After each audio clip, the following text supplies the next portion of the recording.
Olá, estamos começando mais um Ponto de Vista, sempre aqui pela Santa Cecília TV, horário da 1h30 da tarde, uma tradição na discussão, no debate político e, claro, das discussões importantes em cima dos temas que formam aqui a nossa pauta, né? O dia a dia da cidade, da região, saúde, meio ambiente, educação, transporte público, a segurança, os temas que a gente é obrigado a conviver, né, com eles diariamente aqui na nossa região metropolitana. E o espaço sempre aberto aqui no Ponto de Vista, como você está acostumado, né, à discussão e ao debate dos temas, dos assuntos ligados à área nacional e, excepcionalmente, à área internacional também, né, com a presença do presidente, governador do estado, enfim, uma série de autoridades se espalhando lá pelos Estados Unidos, entre Nova York e Dallas, né, e o presidente foi para cima, né, o repórter da Folha, não se seguram, né, de jeito nenhum.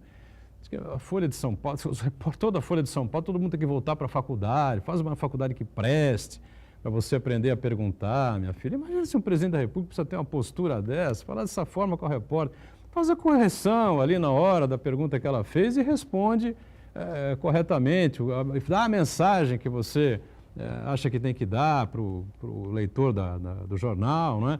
E para o brasileiro, né, de maneira geral, que está acompanhando aquilo que está sendo gravado, né, celulares ligados, aquilo vai em vídeo para todo o país, para o mundo inteiro, via redes sociais, né, ele atacando e indo para cima da repórter da Folha de São Paulo, uma coisa completamente sem pé nem cabeça.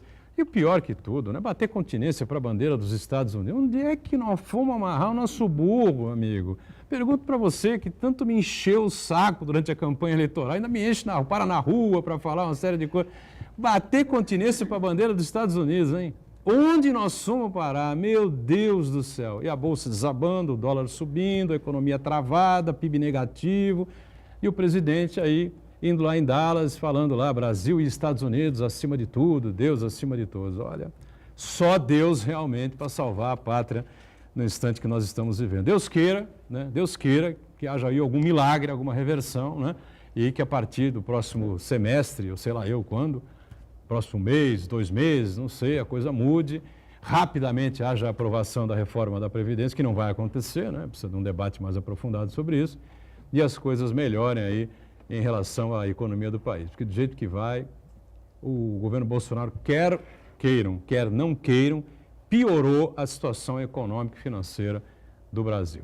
Lembrando que a reprise do Ponto de Vista, diariamente, você confere aqui na Santa Cecília TV, 7h30 da noite, neste período em que a TV transmite os jogos da Unisanta. Depois voltamos para a reprise no horário habitual, né? 8 da noite. Muita satisfação recebendo aqui pela primeira vez os meus programas todos de TV e rádio, né? Jamais tive essa honraria, né? Receber aqui o amigo, companheiro de faculdade, jornalista, documentarista, professor universitário aqui da Faculdade de Comunicação da Unisanta, o nosso Eduardo Rajabali. Edu, prazer recebê-lo, tudo bem? Tudo bem, Edgar, obrigado pelo convite. E vamos falar um pouco de audiovisual, né? Um audiovisual, enfim, né? E uma série de assuntos importantes ligados aí ao Brasil como um todo, né?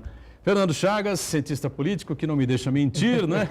As velhinhas gostam da gente, viu? Já ficou provado. Temos um vídeo aí, feito pelo Marcos Santana, que comprova isso de maneira inegável, né? Chagas, mais uma vez, colaborando com a gente também. Tudo Olá, certo, amigos, Chagas? um abraço a todos, especial aos telespectadores, né? Alguns concordam, né? Uma senhorinha concordou conosco aqui do ponto de vista, né? Mas da mesma forma que alguns concordam, outros discordam. E eu tenho sido parado constantemente na rua, porque tantas críticas ácidas ao Bolsonaro. Não são críticas ácidas ao Bolsonaro. Simplesmente mostrando fatos, só fatos, só fatos. A realidade das coisas. A Bolsa de Valores, neste governo, chegou a bater 100 pontos. Hoje está em 90 pontos. O dólar chegou, neste governo, a 3,70. Hoje já está em 4. Projeção do PIB no início do ano do governo Bolsonaro, 2,5. Hoje já está abaixo de 1. Isso são fatos, fatos da realidade. Por que isso está ocorrendo? Porque há uma guerra comercial entre Estados Unidos e China, verdadeiro, porém não é só isso. O grande motivo dos números da economia nacional, os números da economia nacional serem ruins é justamente a falta de política do governo Bolsonaro, que não consegue se articular com o Congresso. Não estou falando de toma lá da cá. todo país, todo Estado democrático de direito, em que o executivo, o judiciário, o legislativo funcione, tem que haver diálogo. Isso não quer dizer toma lá da cá, não. Isso quer dizer diálogo, parlamento para parlamentar. E quem tem que conduzir num regime presidencialista as reformas é o presidente dialogando com o parlamento. Quando isso não ocorre, a economia, por mais dinheiro que os investidores tenham para colocar no país, eles fogem e chegam nesses números. Números que chegam entre desempregados e subutilizados, 28 milhões no Brasil. É um número exagerado. Eu já disse, é maior do que a população do Uruguai. Então está na hora de, finalmente, o Bolsonaro deixar de criticar o passado e começar a governar, começar a dialogar e dar resposta. Que não melhorasse? Tá bom, não dá para melhorar. Foram anos e anos de desmando. A esquerda é culpada, o comunista é culpado. Mas hoje nós temos 5 meses. 5 meses que, se não melhorasse, que não piorasse. Está piorando. Muito bem. E eu repito o que disse o Carlos Alberto Sardenberg no Jornal das 10 da Globo News, na última terça-feira, eu acho, né?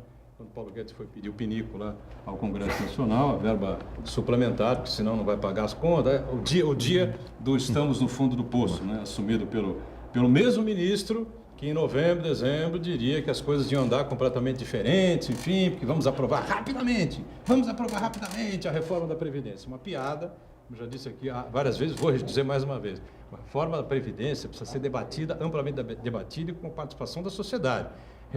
Mexer na Previdência é uma guerra em todos os países do mundo, porque você está mexendo com o futuro do cidadão, tá certo? Então, é uma mentira, uma falácia você dizer uma coisa dessa, que em 3 meses você vai aprovar uma reforma da Previdência e o Brasil vai começar a andar e a economia vai se recuperar, enfim. Então, Paulo Guedes, ou por inocência, né, por não conhecer política, Congresso, por não conhecer o Brasil, né, disse isso, ou mentiu. Né? Evidentemente. E agora nós estamos colhendo aí os frutos, um PIB negativo, como disse o Chagas, no primeiro trimestre, que deve se repetir no segundo, e aí teremos a recessão, não mais técnica, né, mas oficial.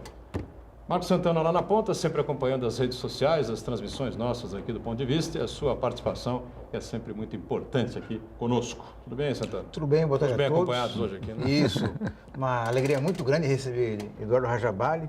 Somos contemporâneos de faculdade, colegas de classe, assim como o Edgar Boturão também. Trabalhamos juntos em Guarujá no começo da carreira, no jornal extinto hoje, Gazeta de Guarujá. Trabalhamos juntos também na Folha de São Paulo, né, Eduardo? E também, durante muito tempo, convivemos bastante aí. Inclusive, corremos juntos na praia algumas vezes, né? Uma amizade muito grande. O Edu, eu cruzo com ele sempre. Né? Eu, na minha caminhada um pouco mais acelerada e modesta. E ele meio que se arrastando ali na corrida. Mas continua tentando. Tá Um grande amigo, um grande profissional do audiovisual, um grande professor, que recebe muitos elogios dos alunos. Uma satisfação muito grande. Obrigado. Eu que agradeço. E eu quero mandar um grande beijo à dona Solange, que ontem eu peguei o coletivo 194. Ela me reconheceu do programa, uma espectadora assídua, e ela defende que Edgar Boturão deve ser candidato a presidente da República em 2020. Um beijo, dona Solange, um beijo para você. Obrigado pela audiência, tá certo? E continue aí acompanhando a gente, põe a família para acompanhar a gente, discuta a política em casa aí com a família, com as amigas, enfim, que é muito importante, mas menos, né? Eu quero cumprimentar você também, que nos acompanha ao vivo, convidar você a participar do programa, mandando sua pergunta, crítica, sugestão, pelo Facebook, Ponto de Vista, com Edgar Boturão, ou então por e-mail, contato@pontodevista.tv.br. O programa pode ser acompanhado ao vivo pela internet, santaportal.com.br/tv. As edições anteriores do Ponto de Vista ficam disponíveis na internet também, no nosso canal no YouTube, na nossa página no Facebook. E você que nos acompanha a reprise, 19h30, como o Luiz, o zelador do meu prédio, uma boa noite. Boa noite, um abraço para o Luiz, para todos que acompanham a gente na reprise também, né? Lembrando que até esse período, né, que a gente encerra aqui às 12h30 ao vivo, reprise às 7h30, repito, nesse período que a TV transmite os jogos da Unisanta, né? Vai voltar a reprise para as 8 da noite normalmente, né? Sabe Deus o que é que acontece ou deixa de acontecer, né? Está indo o vice-presidente para a China, né? Onde já devia ter ido o presidente da República, desde que tomou posse, afinal de contas é o né, o maior parceiro comercial do Brasil é a China, não é os Estados Unidos. Sim. Não são os Estados Unidos. Né, e, infelizmente, fica essa conversa mole aí de bater continência para a bandeira americana. Eu não sei. Será que ele gostaria de ter nascido em território americano? É isso? Gostaria de ser americano? Sei lá qual é o que passa na cabeça do presidente Bolsonaro, né? Enfim, né? Mas nesse período, você sabe, né? Coisas e coisas e mais coisas. Apesar de ser sexta-feira antigamente era mundialada, né? Sexta-feira até não tem mais nada e tal. Hoje em dia, rapaz... O perigo é o fim de semana. Perigo é o fim de semana, as tuitadas, enfim, vamos embora. Eduardo Rajabali, para falar de audiovisual, né? Você, sem dúvida nenhuma, é uma figura importante. Não temos que fazer um break, é isso? Vamos fazer uma paradinha rápida, então na sequência a gente explora bastante aqui o Eduardo Rajabali, segue aqui com o ponto de vista. Já. Muito bem, agora sim, de volta à sequência do ponto de vista. Eduardo Rajabali, jornalista, documentarista, né, e professor aqui da casa conosco, o nosso Fernando Chagas e o Marco Santana, para a gente seguir na sequência aqui. Eu ia começar a conversa aqui com o Eduardo sobre o audiovisual, enfim.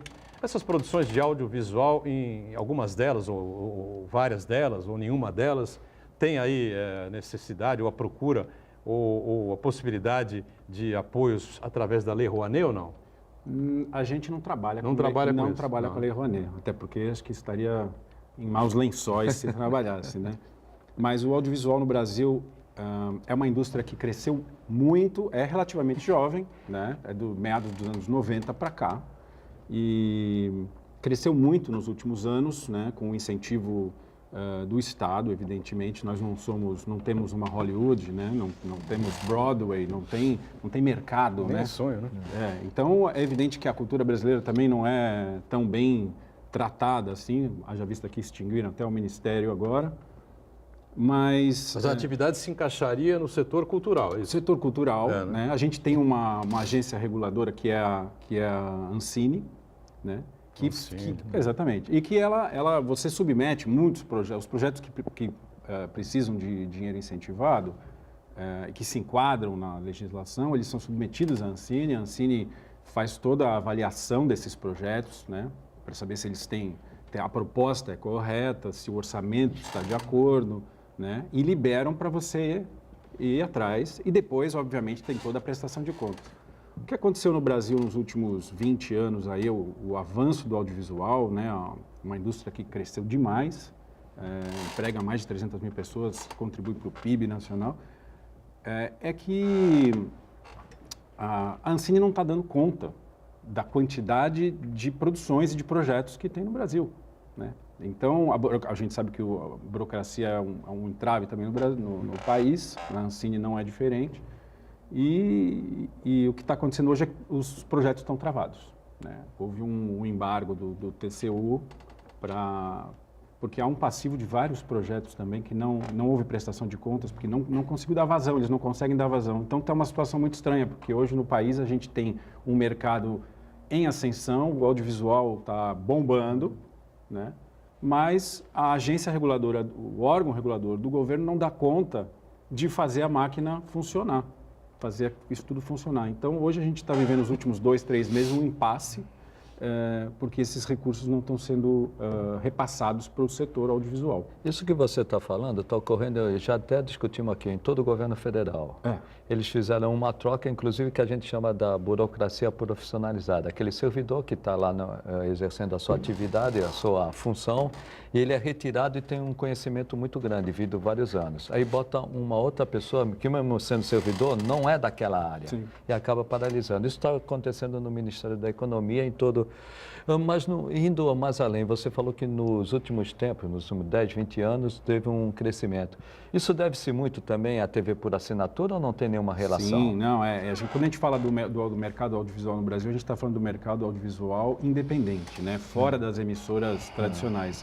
Quando o mercado das TVs fechadas chegou no Brasil, entrou forte, no meados dos anos 90 para frente, isso cresceu demais, né? Só que levou um tempo para a indústria brasileira, para o mercado brasileiro se adequar, tanto profissionalmente, tecnicamente, como com leis que regulamentem também o setor. Porque você vê a quantidade de canais estrangeiros no Brasil, é muito fácil eles chegarem aqui e ficarem passando enlatado para a gente assistir. A lei do audiovisual, acho que de 2011, se não me engano, regulamentou um pouco isso, dizendo que os canais todos têm necessidade, obrigação de transmitir conteúdo nacional feito por produtoras nacionais e profissionais brasileiros. Se não me engano, Não acontece isso, né? Acontece porque eles têm que cumprir cota. Todos fazem isso? Então, paga multa, né? Se não fizer, paga multa. Porque são 3h30 semanais, prime time, que eles chamam, né? Quer dizer, horário nobre. Então, não adianta você fazer uma produção mais ou menos. Você tem que fazer uma produção que vai passar no teu canal no horário nobre.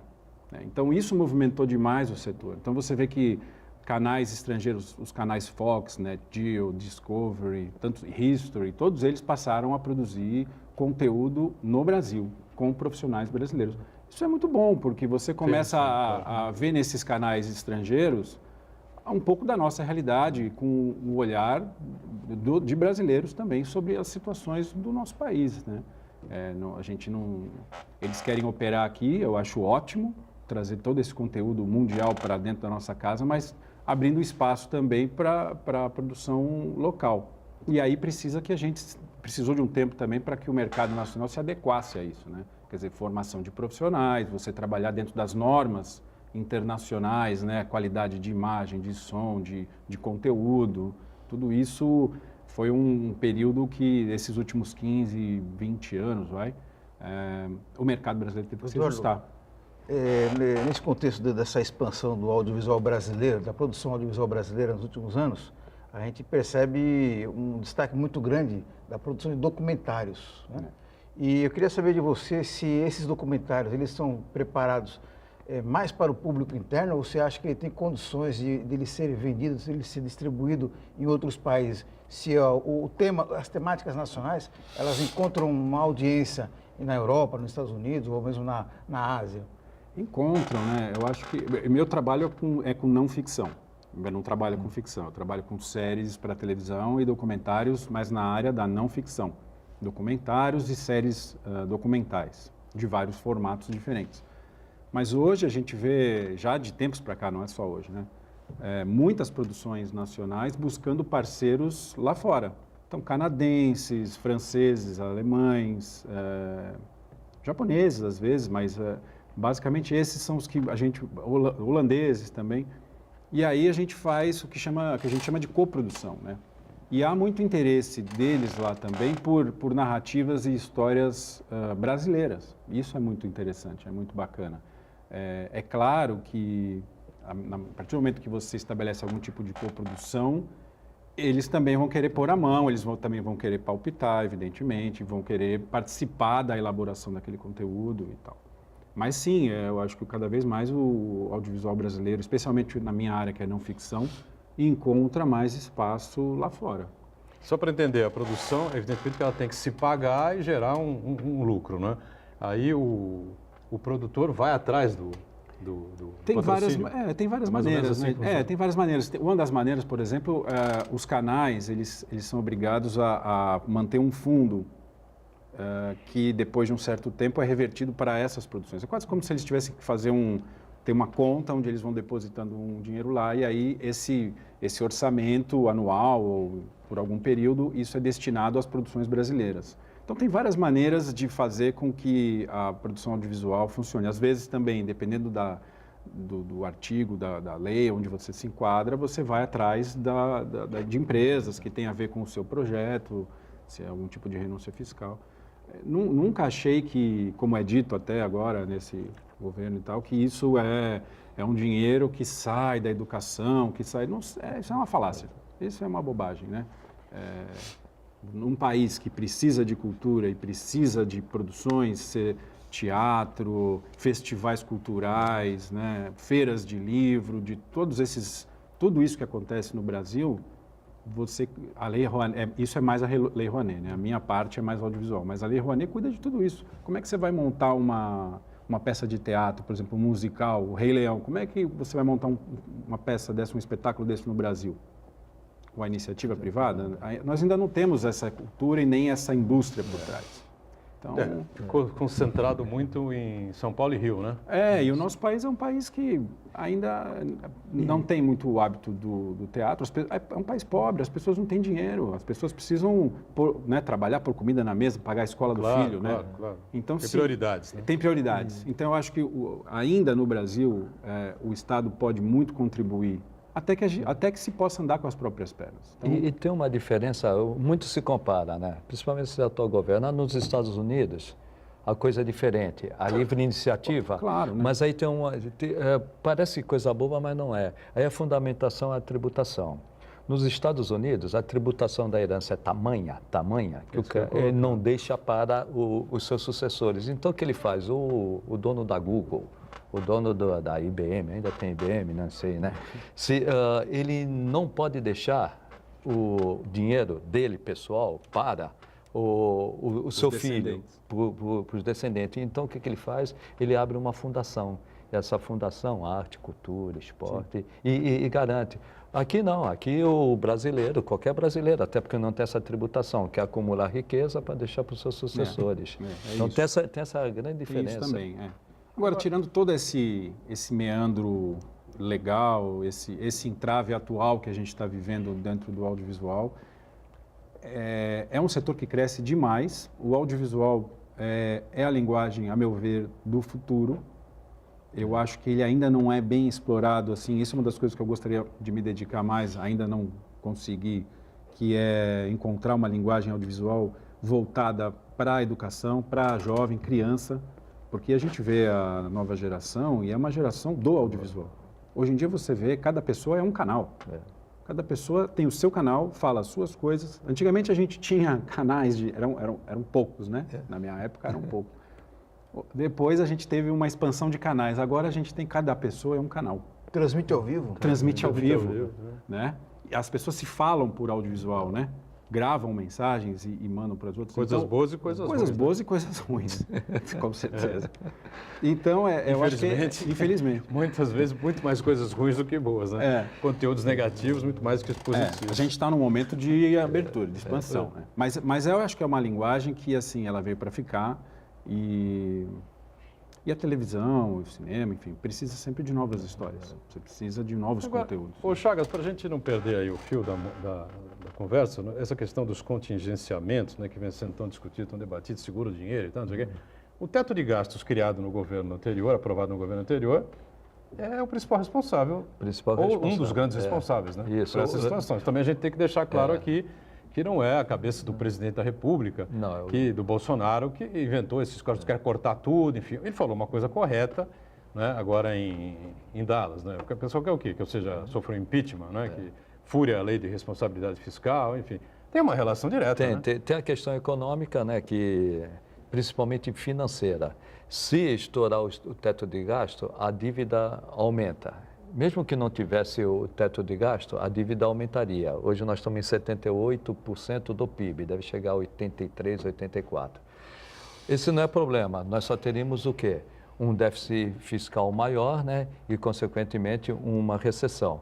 O problema hoje, nisso o Bolsonaro tem razão, ele tem um teto de gasto. Se ele romper esse teto de gasto, ele entra em crime de responsabilidade. Se entrar em crime de responsabilidade, ele pode sofrer um impeachment. De duas maneiras. Uma, você tirar dinheiro, fazer empréstimo para pagar a despesa de custeio. Que aí você quebra com a cláusula de ouro do orçamento. A regra de ouro, né? A regra de ouro do orçamento. Que você não pode pegar dinheiro emprestado para custeio. E o outro também, que se você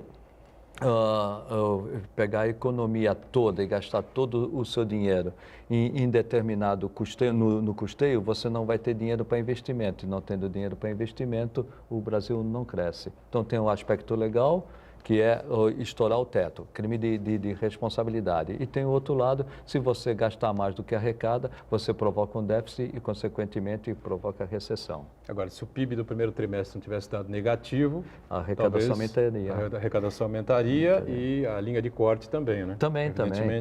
Provavelmente não seria necessário tantos cortes ou tantos contingenciamentos como vem sendo anunciado. Então, tem uma culpazinha aí, vai, O que está levando Do governo hoje atual. estourar o teto de gastos é que a arrecadação está caindo. Por que a arrecadação está caindo? A arrecadação cai porque o PIB cai. No momento que o PIB cai, você consome. E o grande problema do Brasil hoje é que 60% do PIB são decorrentes de consumo. E o consumo está todo mundo retraindo porque está desempregado ou tem o medo de ficar desempregado. Então eu não gasto. É uma situação complexa. É complexa. Eu acho que a situação que a gente está vivendo no audiovisual é evidente que não é um problema deste governo, embora este governo ideologicamente tenha algumas coisas contrárias ao que se faz na cultura, enfim, acho que tem ali uma disputa. Mas eu acho que... Não é investimento, é gasto. É gasto. Mas eu acho que o problema principal é que o órgão governamental que regulamenta todo o setor, que é a Ancine, não cresceu o suficiente, não se modernizou o suficiente para acompanhar o aumento do mercado nesses últimos 10 anos. Então, o que o TCU quer, de certa forma, embora um pouco arbitrário ali, o juiz e tal, não sei com que coloração ideológica, mas pouco importa, o fato é que, de fato, essa agência não está dando conta dos projetos, e principalmente da prestação de contas, né? Então, acho que um pouco de transparência, um pouco de modernização vai fazer bem. Pena que a gente precisa passar por um momento tão radical assim e que as produções, muitas delas, atualmente nos últimos meses aí deste ano, travaram por conta disso. Mas eu não acho que seja algo tão prejudicial. Parece prejudicial momentaneamente, mas eu acho que a gente vai dar um salto de qualidade nessa regulamentação do setor. Bom, o Eduardo já dirigiu aí uma série de documentários, enfim, não é? de várias especialidades e tal, né? Uma dos mais curiosos, pelo menos que a gente conversou aí recentemente, né? Um shopping aqui e ali, né, Eduardo? Foi em entrevistas com os jogadores da Alemanha. Foi. Não sei exatamente por que foi feito aí esse vídeo, esse projeto, enfim, não é? Qual foi a ideia, você pode explicar direitinho. Vocês foram à Alemanha, né? Fomos. Entrevistaram os jogadores da seleção e não sei se foi exatamente sobre o 7-1 ou se a conversa do 7-1 foi sobre no o off. 7-1. Foi sobre o 7-1. A gente queria... Há muito tempo que eu queria fazer um filme sobre... Um horror, né? Um horror. Eu queria fazer um filme sobre futebol e sobre... o futebol arte, né? A Copa de 82 foi uma Copa que marcou muito a minha infância e acho que acredito que de muita gente. E eu queria fazer um trabalho sobre isso, um filme sobre isso. E aí, após o 7-1, a gente decidiu fazer esse filme para entender o que aconteceu com a gente, o que aconteceu com o Brasil. Partimos de um ponto do princípio, partimos do futebol e acabou virando um filme sobre cultura, sobre a formação do Brasil, da onde veio essa noção de que nós jogamos o futebol arte. E aí eu tive que voltar lá nos anos 20, no início do futebol no Brasil, né? A miscigenação racial que aconteceu no futebol e que muitos intelectuais da época, o Sérgio Buarque, o Caio Prado Júnior, essa turma, o Gilberto Freire, começou a enxergar na miscigenação que acontecia no futebol, com as vitórias do Brasil, um ponto positivo, porque até então a miscigenação racial no Brasil era vista como um ponto de atraso, né? A gente tinha saído da escravidão ali há não mais do que 30, 40 anos, então muito pouco tempo. Exatamente. Né? Então, e ali o Brasil começou uma série de vitórias e foi para a Copa na França, lá em 38, se não me engano, e aí Acho que sim. voltou de lá com os jornais franceses encantados com o balé que o Brasil jogava em campo, os jogadores bailarinos e tal, e os jornais franceses, e aí isso repercutiu muito no Brasil como uma espécie de futebol arte. Dali, e você vê as fotos daqueles times, eram fotos que tinha negros, brancos, todo tipo de miscigenados, pardos e miscigenados ali no meio, assim, era muito interessante. E isso parece que foi e acho que a intelectualidade brasileira se apossou disso, né? E com o tricampeonato mundial, isso foi uma coisa que, né, mostrou para o mundo uma arte, né, brasileira. Mas que de 70 para cá, se eu não estou enganado, né, Edgar? Caiu um pouco a coisa. Caiu um pouquinho, né? Quando foi que a gente... aquele time mágico de 82, tirando 82, que você citou aí, que é da onde eu parti emocionalmente na minha infância, Mas outro que como time... não ganhou, acabou sendo muito criticado, e tal, perdeu. Que outro time jogou futebol arte de lá para cá? Quando o dinheiro entrou no futebol e a Europa e tudo mais, houve uma grande mudança na geopolítica aí do futebol. E aí a gente faz uma análise também nesse documentário sobre então é um documentário histórico e político e que usa o futebol um pouco para entender o que aconteceu no Brasil nessas últimas décadas, né? E especialmente o 7-1 é quase que não é causa, é efeito, né? É um efeito, né? E aí a gente foi para a Alemanha tentar, entre outras coisas, conversar com os jogadores que estavam em campo naquele dia, naquele jogo fatídico. Nem eles conseguiram explicar, né, direito. Cara, olha, foi muito falou, interessante a conversa, embora tenha precisado de um tradutor, porque era em alemão, mas eles ficaram estarrecidos, assim, eles ficaram muito assustados, porque eles não imaginavam que isso ia acontecer. Nem eles acreditavam. Não acreditavam. E conforme o jogo foi desenrolando, eles foram ficando preocupados com o que ia acontecer quando o jogo acabasse. Existe o mito de que eles tiraram o pé para poupar o Brasil. Não, eles tiraram o pé porque eles estavam pensando no próximo jogo. Na final já, né? Estavam pensando na final.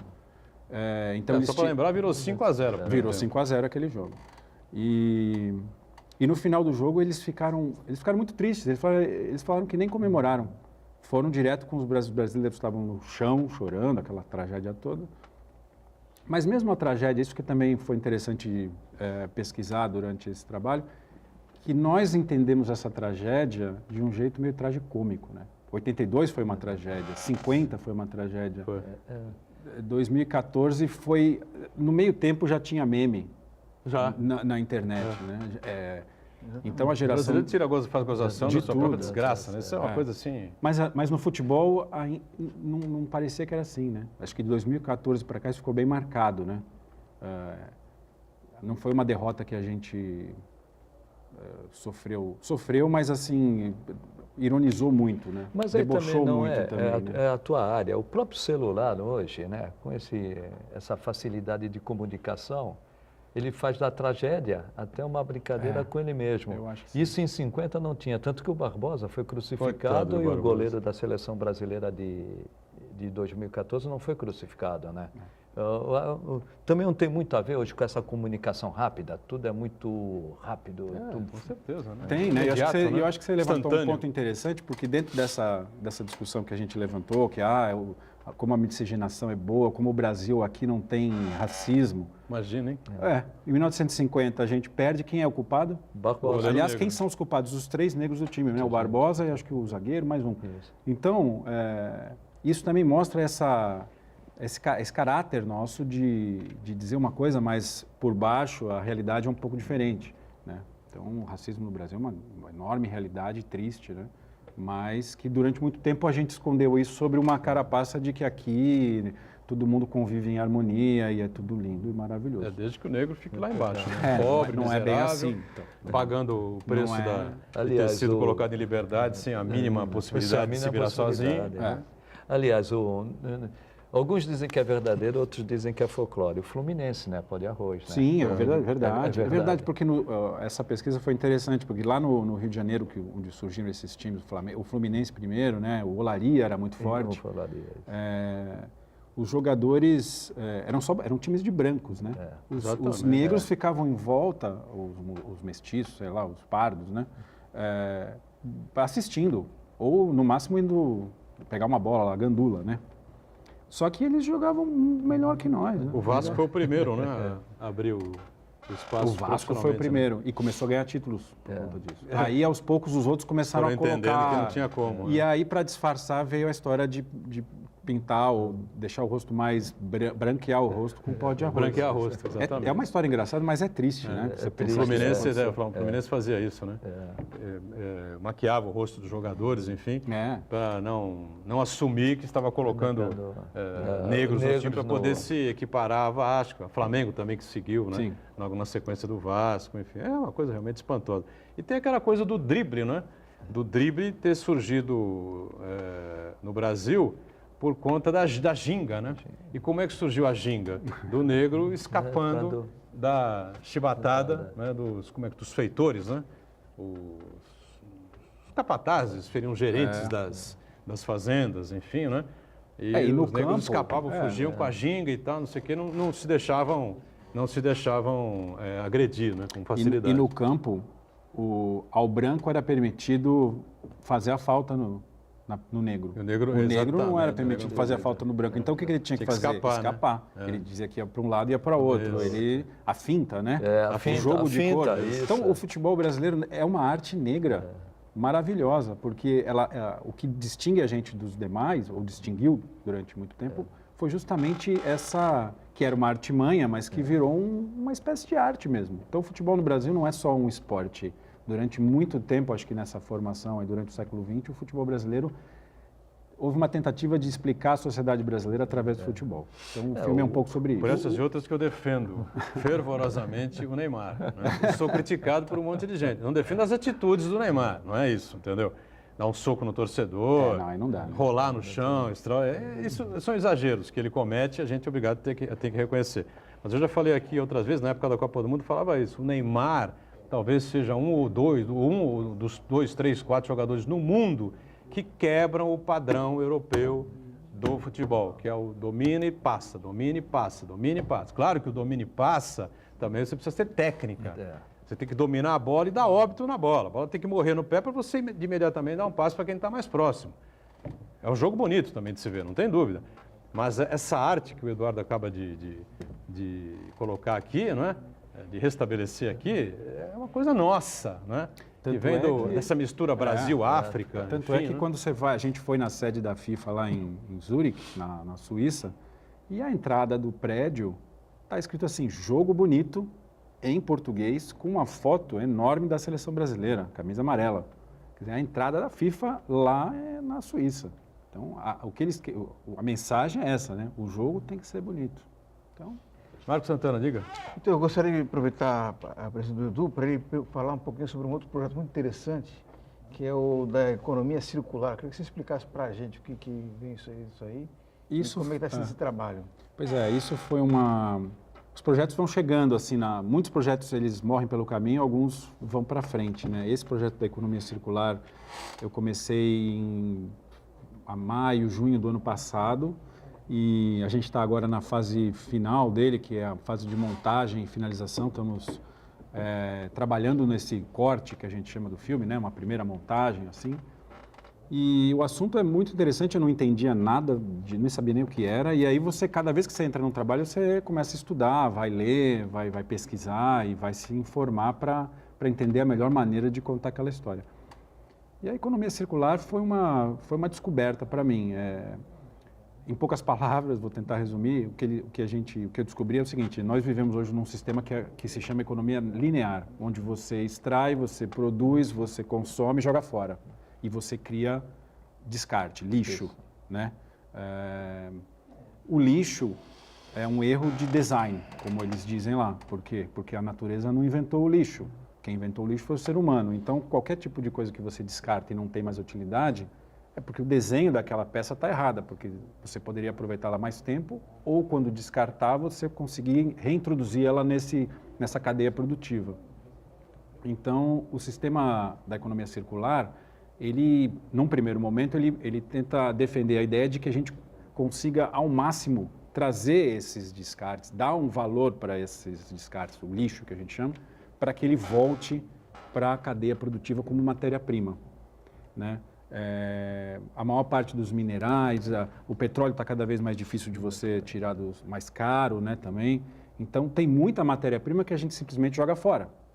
E isso poderia ser revertido e trazer de volta para essa cadeia. Mas primeiro é preciso repensar a maneira como a gente consome, como os produtos são feitos e desenhados, por que eles têm uma vida útil tão curta, por que um celular que custa $1.000, daqui a 3 anos vai custar 100 e daqui a mais 2 anos vai custar $2 e você não vai conseguir reciclar mais do que 80% dele, né? Por que você compra um carro e ele passa 90% do tempo na garagem? Né? Então, será que você não está precisando, não do produto, mas do serviço? Né? Então, você vê a economia compartilhada, que chama, né? O Uber, o Airbnb, as bicicletas, o patinete aqui em Santos, que está bombando, né? Isso aí, São Paulo também, né? Em São Paulo também. Então, isso é você trocar o produto, o bem, pelo serviço, que é o que a gente precisa. Eu não preciso, por exemplo, eu não preciso de uma furadeira, eu preciso de um buraco na parede para pendurar um quadro. Então, se eu tiver uma empresa que me forneça uma furadeira por um dia, eu resolvo o meu problema. Eu não preciso comprar uma nova, né? Então, esse tipo de mudança de comportamento é que a economia circular prega, de um ponto de vista, que é o mais interessante, econômico. Porque os conceitos de sustentabilidade nos anos 90 e tal, pregava muito o não, né? Que era não faça isso, não consuma, não joga fora, não, né? Apelando para o bom senso das pessoas. Isso não dá certo. Então, a economia circular, que ela defende essa mudança de um ponto de vista econômico. É você mostrar para o empresário que, olha, se você trocar a sua eletricidade por solar, você vai economizar. Se você fizer isso, aquilo outro, você está ganhando dinheiro. E isso é um argumento que o empresário não ignora, né? Então, é uma mudança por dentro do sistema e não por pessoas que estão à margem do sistema. E essa preocupação, foi bom você tocar nisso, é a grande preocupação da indústria automobilística para daqui a 20 e 30 anos. Daqui a 20 e 30 anos... Cair a produção, né? Daqui a 20 e 30 anos, o mundo não vai ter condições de ter um carro, cada um ter um carro e ficar 90% do tempo na garagem mesmo. Então, essa nova economia, Boturão, que vai obrigar a indústria automobilista a repensar, inclusive, a sua produção. Com certeza. Olha aqui, o Uriel Vilas Boas, sempre ligado no futebol, manda aqui. Eu só tenho uma dúvida aqui num dos nomes que ele citou aqui. Escalação da seleção de 50. Barbosa, Augusto e Bellini. Tem certeza, Uriel? Bellini? Ideraldo Luiz Bellini? Eu estou achando estranho, hein?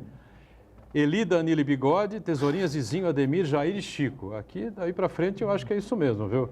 Agora, o Bellini como zagueiro titular da seleção de 50, titular, eu não sei, hein? Acho que melhor dar uma... Vamos rezar para Santo Vamos checar. Revisar isso aí. Vamos para o intervalo, já retomamos aqui a sequência do ponto de vista em instantes. Muito bem, voltamos aqui, o Marcos Santana está tentando achar a seleção de 50. Os titulares, né? Os titulares aqui, porque o elenco completo eu o consegui. Uriel deve estar, não sei se ele está em casa ainda, continua acompanhando a gente ou não, mas eu acho que, sinceramente, acho que o Bellini não foi titular. Talvez tenha formado no grupo, mas eu acho que o Bellini não foi titular da seleção de 1950, né? Eu lembro do Bellini titular da seleção de 58, né? Campeão do mundo, né? Gilmar, Desorde, depois Djalma Santos, Bellini, Zósimo, Newton Santos, Ito, Didi, Garrincha, Vavá, Pelé e Zagallo, né? E a de 62 foi praticamente o mesmo time com o Amarildo assumindo a vaga do Pelé. Aí tinha Mauro Ramos de Oliveira, né? O Zósimo jogou em 62 com o Mauro Ramos de Oliveira, Mauro e Zósimo. Em 58 jogou Bellini e Orlando, né? Inclusive teve uma passagem aqui pelo Santos também, né? Gilmar, Djalma Santos, Mauro Ramos de Oliveira, foi zagueiro do Santos, Zósimo e Newton Santos, Ito e Didi, Garrincha, Vavá, Pelé, depois Amarildo e Zagallo. Quer dizer, era praticamente o mesmo time. Coutinho acabou machucado, né, na seleção de 62, teve problema físico, esteve na Copa do Mundo, mas acabou não entrando, né? Nosso falecido Antônio Wilson Honório, craque que formou com o Pelé há muitos anos. Enfim, futebol é apaixonante mesmo, né? E a gente vai viajando na maionese. Tem Félix Carlos Alberto, Brito, Piazza, Everaldo, Clodoaldo, Gerson, Rivelino, Jairzinho, Tostão e o Rei, né? Pelé, time mágico de 1970. E 82, né? Você está esquecendo, 82. Qual foi o time? Valdir Pérez, Leandro Oscar, Luizinho Júnior, Falcão, Sócrates Zico, Paulo Isidoro, Serginho Éder. Cerezo, né? Cerezo, às vezes. Cerezo. É um time inesquecível. Isso que eu digo, os grandes times, né? Esses times que marcam pelo futebol bonito, pelo futebol bem jogado, pelos belos gols, né, são inesquecíveis.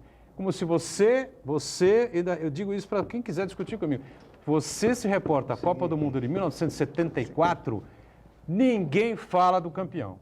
Todo mundo só fala do vice. Do Ajax. É o time da Laranja Mecânica, né? O Cruyff, o Neskins, Rosenbrink, enfim. Rap, aquele time fantástico da Holanda que encantou o mundo e, lamentavelmente, aconteceu. O goleiro que andava adiantado, o Young Blue. Como o Ajax agora, semana passada, que era o melhor time ali da Tomou uma virada inacreditável. 3 gols, iluminado, Lucas. Santana achou o que aí? A seleção inteira, não só os titulares. Vamos lá. Barbosa, Castilho, Augusto, Nena, Juvenal, Bigode, Newton Santos, Bauer, Danilo, Eli, Rui, Noronha, Friaça, Alfredo, Zizinho, Maneca, Ademir, Baltazar, Jair, Adãozinho, Chico e Rodrigues. Então está confirmada aqui a minha tese. O Uriel Vilas Boas, Bellini não formou na seleção 58, de 1950, né? Em 58. 58. 54 talvez tenha ido também como reserva. Em 58 foi titular e inclusive o capitão, era Levantou a taça. aquele gesto histórico, né? Porque o Bellini inventou o gesto de levantar a taça. Não é verdade? Não? O Bellini depois confessou várias vezes, várias entrevistas, que ele recebeu a taça estava na mão e tinha um grupo de fotógrafos à distância, né? E as autoridades cobriam a foto. Aí gritavam, tinha fotógrafos brasileiros. Levanta a taça, levanta a taça. O Bellini, levanta, não dá para... Entendeu? Aí o Bellini pegou e levantou a taça. Aí todo mundo falou, não, o Bellini inventou. Não foi a necessidade no momento para ser fotografado, porque as autoridades atrapalhavam e não dava para fazer a foto do Bellini com a taça da seleção campeã do mundo. Edu Rajabali, agora você está aí num novo projeto, é isso? Eu terminei agora esse começo do ano, eu terminei um filme que a gente fez com o Márcio Atala. Márcio Atala, preparador físico, nutricionista, que tem um quadro no Fantástico e tal.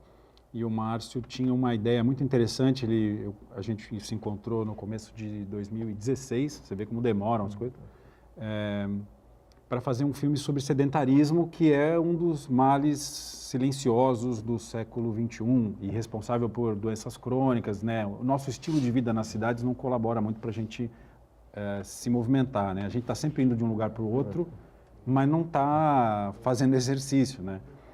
Então ele tem umas teses teorias muito interessantes falando sobre isso, né? Um pouco sobre como nós somos seres do movimento, mas ao mesmo tempo a nossa evolução sempre foi no sentido de poupar energia.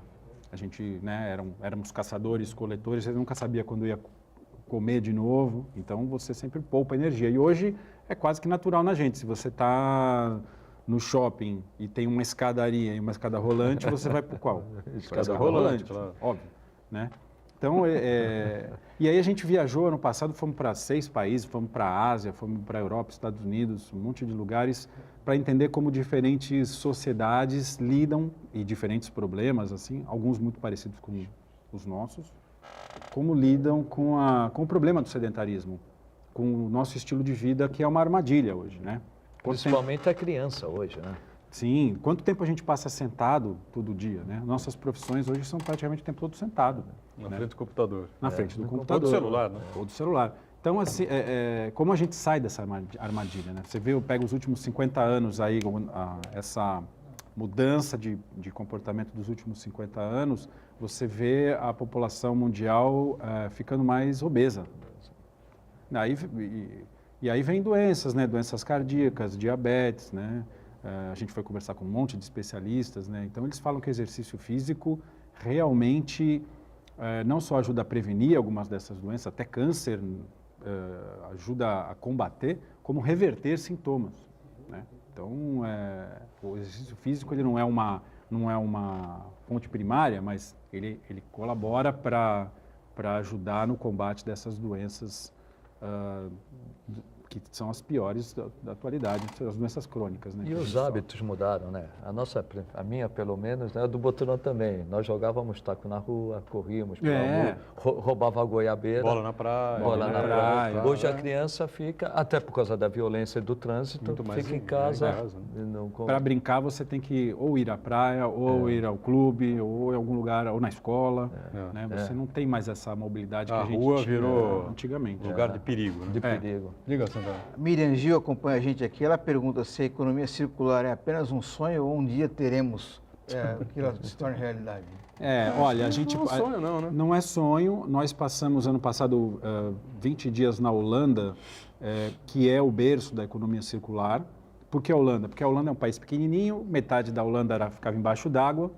Eles são um povo muito trabalhador, assim, muito incansável em achar inovações, maneiras diferentes de resolver os problemas deles, que são muitos, tem que importar água, tem que, né? E eles são grandes produtores de alimento, apesar disso, um clima difícil, né? Então a inventividade deles é muito grande. E eles têm uma meta de se tornarem circulares até 2050, uma meta bem ousada até. No Brasil, a gente tem muito... Agora, não dá para comparar o Brasil com a Holanda, tem O Brasil cabem 205 Holandas dentro do Brasil. É coisa para chuchu. Mas o Brasil, e é outra realidade, outra cultura e tudo mais, mas o Brasil tem muitas iniciativas já dentro dessa visão circular. Só que o Brasil é muito grande, então a gente não fica sabendo, né? Então a gente foi atrás de empresas e outras iniciativas, pessoas que estão colocando projetos em prática dentro da economia circular. São Paulo, por exemplo, já tem uma infinidade de prédios que eles chamam de energia zero, né? Que são prédios com certificação do Green Building Council Internacional, que é uma organização que procura certificar prédios que são construídos de maneira circular, quer dizer, reaproveitando materiais, com um uso consciente da água, de energia. São Paulo já tem um monte de prédios assim, só que a gente não sabe, né? E a construção civil é uma das áreas que mais polui. Isso. Né? E aqui a gente tem também alguns prédios já, mas acho que ainda não dá para caracterizar. Não dá para Não, o Santos tem também já. Tem A construção civil já fez aqui já alguns fez. prédios assim, a gente sabe disso. Mas a realidade, ela vai se impor, não sei se daqui a 30, 40, 50 anos, tanto na sustentabilidade como na economia circular, porque vai ser uma necessidade, apesar do Trump, né? Apesar do Trump criticar, né, a economia sustentável ou circular, ela vai se impor. A vantagem, eu acho que o grande pulo do gato entre a economia circular e a sustentabilidade é que a economia circular, ela pretende promover uma mudança econômica.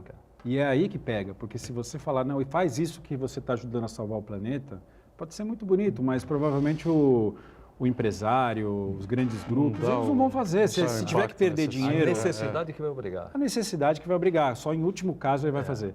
Agora, se você disser para ele, ou encontrar uma maneira de ganhar dinheiro... Você vai lucrar aqui. Se você mudar o seu sistema, se você começar a usar essa matéria-prima, ao invés de ir lá extrair, você recuperar isso aqui, sai mais barato e você vai ganhar mais no teu produto, ele vai aderir. Então, é nisso que eu acho que a inovação da economia circular, até onde eu estudei e descobri para fazer o trabalho, eu acho que é isso que ela traz de novidade e de esperança para a gente ver mudanças que não sejam na marra, entendeu? E tem aqui agora também sobre o comando do Eduardo Rajabali, o Masterclass Audiovisual, é isso? O que será o Masterclass? Workshop? Uma espécie de um workshop. A gente vai fazer 2 encontros agora em junho, dia 15 e dia 29 de junho. São 2 sábados, das 9 às 4, e para falar de audiovisual. E aí a minha ideia era levar essa conversa para um público que quer entrar no audiovisual, que vê isso um pouco como um sonho distante, assim, uma espécie de uma missão impossível. Não vou conseguir, né? Ou gente que já trabalha com comunicação, trabalha na assessoria de imprensa, ou trabalha com jornal impresso, às vezes quer mudar, dar uma guinada na carreira. Gente que é aluno e está querendo entrar. É muito bonito tudo isso, mas e aí? Como é que eu dou o primeiro passo? Como é que eu começo a trabalhar com audiovisual no Brasil? É uma indústria que cresce, que precisa de gente qualificada, né? Porque tem muitos canais, tem muitas produções. Se o governo não atrapalhar muito, a gente vai crescer mais. Então, é um mercado muito promissor, né? E você trabalha com muita gente diferente, aprende muita coisa, viaja bastante, mas não é tão simples, não é tão fácil, mas dá para começar, né? Onde vai ser o Vai ser aqui na Masterclass? Conselheiro Nébias, naquele edifício Elbor Office, aqui pertinho da Unimed, aqui perto. E Como é que o pessoal faz para olha, tem um... se inscrever, enfim? Pois é, tem que entrar em Tem um contato. site aí, não? Tem um site, você tem um... www.rajadocs.com, é isso? O meu site pessoal é o www.rajadocs, rajadocs.com. Esse é um site profissional meu de trabalho. Lá você vai ver um pouquinho mais do que eu faço e das coisas que eu estou envolvido. Agora, para a Masterclass do mês que vem... Do HIT. Então, o e-mail é cinehit, com 2 Cs, @yahoo.com.br, e o telefone 13 98 230 4599. Falar com o Eduardo Hit. Pode repetir esse telefone aí. 013 CineHit, né? Na verdade é Cine RICCI, não é isso? Isso mesmo. Tá, CineHit, @yahoo, né? yahoo.com.br. E o telefone 013 98 230 4599. Eduardo Ritt. Essa é a ideia, é tentar trazer as pessoas para o audiovisual e começar a trabalhar com isso, se envolver, é uma coisa muito apaixonante, eu acho que é uma linguagem do futuro mesmo, e tem muito trabalho, tem muito mercado, e é possível começar, se você já trabalha com comunicação, com publicidade, com design, ou mesmo que esteja estudando, ou que tenha interesse em começar, sempre é possível, sempre é possível. O Uriel manda aqui que troquem o Bellini pelo Mauro. Não, Uriel. Aí você está fazendo outra confusão. O Mauro e o Bellini formaram juntos. O Mauro foi reserva do Bellini na Copa de 58, 1958. E Deraldo Luiz Bellini foi o titular, capitão da seleção brasileira. Na Copa de 62, o Mauro Ramos de Oliveira foi titular e o Bellini foi reserva. Aí o Mauro foi o capitão do time e o Mauro fez o mesmo gesto, porque aí já tinha virado um certo modismo, né? Pegar a taça, levantar e tal, né? Aquela história que eu falei aqui agora há pouco. Edu, prazer recebê-lo aqui. Sucesso e até uma outra com a gente. Valeu, viu? Eu que te agradeço o espaço e falar desses assuntos que são sempre muito interessantes. Muito interessantes, eu gosto muito. Fernando Chagas normalmente participando aqui com a gente, Santana diariamente conosco e a gente com você sempre aqui pela Santa Cecília TV, 1h30 da tarde, o programa é ao vivo. Nossa reprise 7h30 da noite, nesse período de transmissões dos jogos da Unisanta. Tchau, gente. Valeu. Obrigado.